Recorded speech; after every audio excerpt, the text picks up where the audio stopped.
بے شمار لعنتیں دشمنان اہل بیت کی گئی۔ 112 میں مظلوم کربلا میں بحیثیت مہمان ذاکر کے ایک جملے سے اپنی گفتگو کا آغاز کرنا چاہتا ہوں کہ جلوس ہماری میں جتنے بھی زائرین ہیں سب منتظمین جلوس ہیں، لہذا کوشش یہی کی جا رہی ہے کہ 4 بجے کے آس پاس آپ وہ نوحہ سنیں، اہل مدینہ عابد بیمار آتے ہیں۔ علماء کرام ذاکرین اسلام سے بھی گزارش ہے کہ 15 منٹ کے اندر گفتگو تمام کریں۔ سارے زائرین منتظمین ہیں، بانی مجلس صرف شہزادی زینب ہیں اور بانی جلوس سید سجاد ہیں۔ اسی تصور کے ساتھ جلوس کو آپ سب آگے بڑھاتے رہیں۔ نام آ گیا شہزادی جناب زینب کا۔ جناب زینب، ہم معافی مانگ رہے ہیں اپنے بیمار امام سے کہ مولا ہم نے تو یہی سنا ہے کہ آپ بہت گریہ کیا آپ نے اپنے بابا پر، 40-35 برس تک روتے رہے، لیکن شہزادی زینب آپ نے جو گریہ کیا ہے بیمار امام، آپ نے گریہ کیا ہے اپنے بابا کی شہادت کے بعد، لیکن شہزادی زینب نے گریہ کیا ہے جس دن سے دنیا میں آئی ہیں۔ علامہ قزوینی روایت ہے کہ جناب زینب کی ولادت ہوئی، 1 دن کی ہیں جناب زینب، اتنے میں جناب فضہ نے جا کے شہزادی سے کہا کہ شہزادی بچی بہت گریہ کر رہی ہے۔ ہاں بچوں کی فطرت ہے رونا، لیکن شہزادی وہ بچی رو بھی رہی ہے اور ماتم بھی کر رہی ہے۔ 1 دن کی ہیں جناب زینب، گریہ بھی کر رہی ہیں اور ماتم بھی کر رہی ہیں۔ جناب سیدہ جھولے کے قریب آئی، جھولے کی رسی کو پکڑا، غور سے دیکھا تو بچی معلوم ہے کیا کہہ رہی تھی؟ واہ غربتا،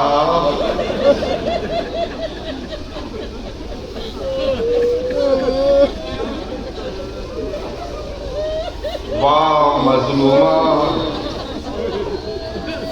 ماں نے چپ کرانے کی کوشش کی، زینب گریہ ہی کرتی جا رہی۔ 1 دن کی ہیں، 1 دن کی۔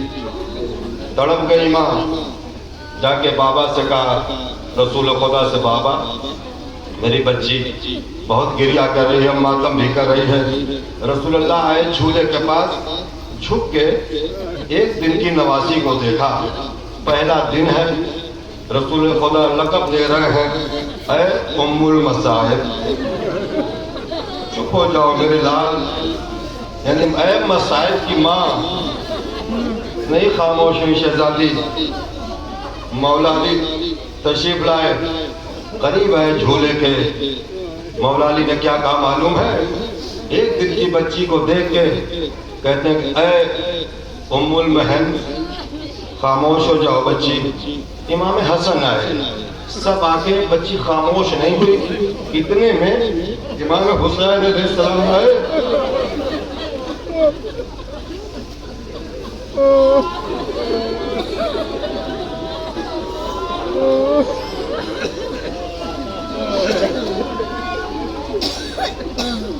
دروازے پہ آ کے کھڑے ہو گئے، غور سے گھر کے آنگن کا منظر دیکھا کہ سب زاروں قطار رو رہے ہیں۔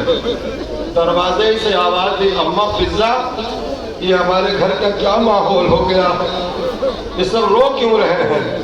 جناب فضہ قریب آئی، کہا شہزادے جب سے آپ کی بہن اس دنیا میں آئی ہے ماتم بھی کر رہی ہے، گریہ بھی کر رہی ہے۔ کہا فضہ نہ گھبرائیں، وہ مظلوم کی بہن ہے۔ آہستہ آہستہ جھولے کے قریب آئے، دونوں رسیوں کو ہاتھوں سے پکڑا، جھک کے 1 دن کی بہن کو دیکھا، جھک کے کہتے ہیں اے مظلوم کی بہن مظلومہ، تیرا بھائی حسین آیا ہے۔ خاموش ہو جاؤ میری بہن. زینب خاموش ہو گئی. جب حسین نے چپ کرایا تو شہزادی خاموش ہو گئی. یہ ہے جناب زینب, یہ ہے جناب زینب. کوئی نہیں بتا سکتا. دو شخصیتیں ہیں, مردوں میں عباس, عورتوں میں جناب زینب. یہ کوئی نہیں بتا سکتا عباس کب سے پیاسے تھے, اور کوئی یہ بھی نہیں بتا سکتا کہ زینب کب تک پیاسی رہی. کوئی نہیں بتا سکتا زینب کب سے پیاسی رہی. قافلہ قریب آ گیا. باب السعد شام میں پہنچا قافلہ. یہ تو کسی نے پوچھا تھا بیمار امام سے, سب سے زیادہ تکلیف آپ کو کہاں پہنچی؟ کیا کہا تھا؟ الشام, الشام, الشام. منہال نے پوچھا کہ مولا تکلیف تو کوفے میں بھی پہنچی, کربلا میں بھی اذیت ہوئی, آپ نے صرف شام کا نام کیوں لیا؟ کہا منہال تم نے عجب سوال کر لیا. جب کوفے کے بازار سے ہم گزر رہے تھے تو ہمارے اوپر صرف پتھروں کی بارش ہو رہی تھی, لیکن جب شام کے بازار سے گزر رہے تھے تو ہم پر چھتوں سے گرم پانی پھینکا جاتا تھا, آگ کے گولے پھینکے جاتے تھے.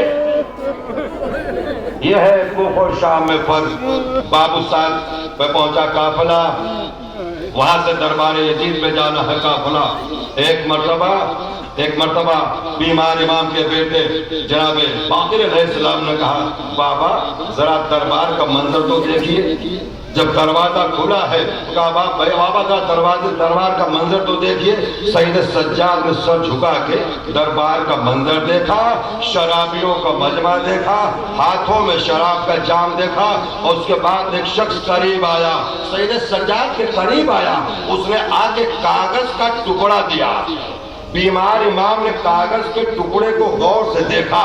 آپ نے بہت سنا ہوگا کہ بیمار امام خون کے آنسو روئے تھے.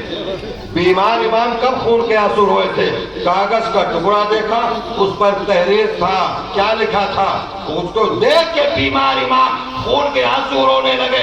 ناکے پہ بیٹھی تھی زینب, آواز دی میرے بھتیجے سجاد کہ تمہاری آنکھوں سے خون کے قطرے کیوں ٹپک رہے ہیں؟ کیا آواز دی بھوبی اماں ارے دعا کیجئے سجاد کو موت آ جائے. کہا میرے لال کیا بات ہے؟ کہا میرے بھوبی اماں حکم آیا ہے, اب آپ کو ناکے سے نہیں چلنا ہے, اب آپ کو دربار میں پیدل چلنا ہے. یہ سننا تھا کہ ظالم نے کہا بیٹا سجاد ظالموں سے کہہ دو کہ میں پیدل نہیں جاؤں گی. یہ جملہ سننا تھا کہ شمر ملون لوہے کا تازیانہ لے کے آگے بڑھا. سید سجاد کے قریب آیا, کہا میں تم کو اذیت پہنچاؤں گا ورنہ اپنی بھوبی سے کہو پیدل چلے. یہ سننا تھا کہ ناکے پر بیٹھی سکینہ نے منظر دیکھا, اپنے آپ کو اونٹ سے گرایا, دوڑ کے سید سجاد کے قریب آئی, ہاتھ جوڑ لیا. اے بھیا سجاد اکبر مارا گیا, عباس مارے گئے, اور تمہارے علاوہ سکینہ کا کوئی نہیں.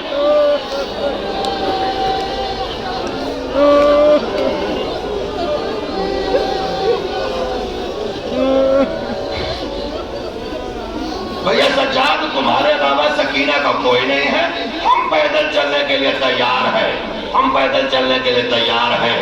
باب السعد سے دربار یزید پیدل 20 منٹ میں آدمی پہنچ سکتا ہے, لیکن یہ راستہ سید سجاد نے 12 گھنٹے میں طے کیا ہے. 12 گھنٹے میں مسائل سنتے جا روتے جا 2-4 منٹ اور پہنچا 12 گھنٹے میں. منہال نے مرتبہ پوچھا تھا مولا یہ بتائیے باب السعد سے دربار یزید تک آپ نے 12 گھنٹے کیوں لگائے؟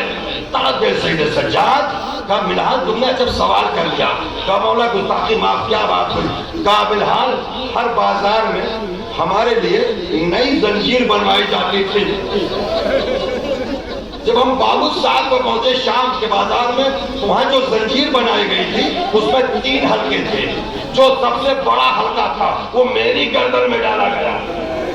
وہ چھوٹے حلقے تھے, ایک حلقہ میرے بیٹے باقر کے گلے میں ڈالا گیا, دوسرا حلقہ میری بہن سکینہ کے گلے میں ڈالا گیا. جب میں کھڑے ہو کر چلنا چاہتا تھا تو کبھی باقر کا گلا کستا تھا, کبھی سکینہ کا گلا کستا تھا, کبھی سکینہ کہتی تھی اے بھیا سجاد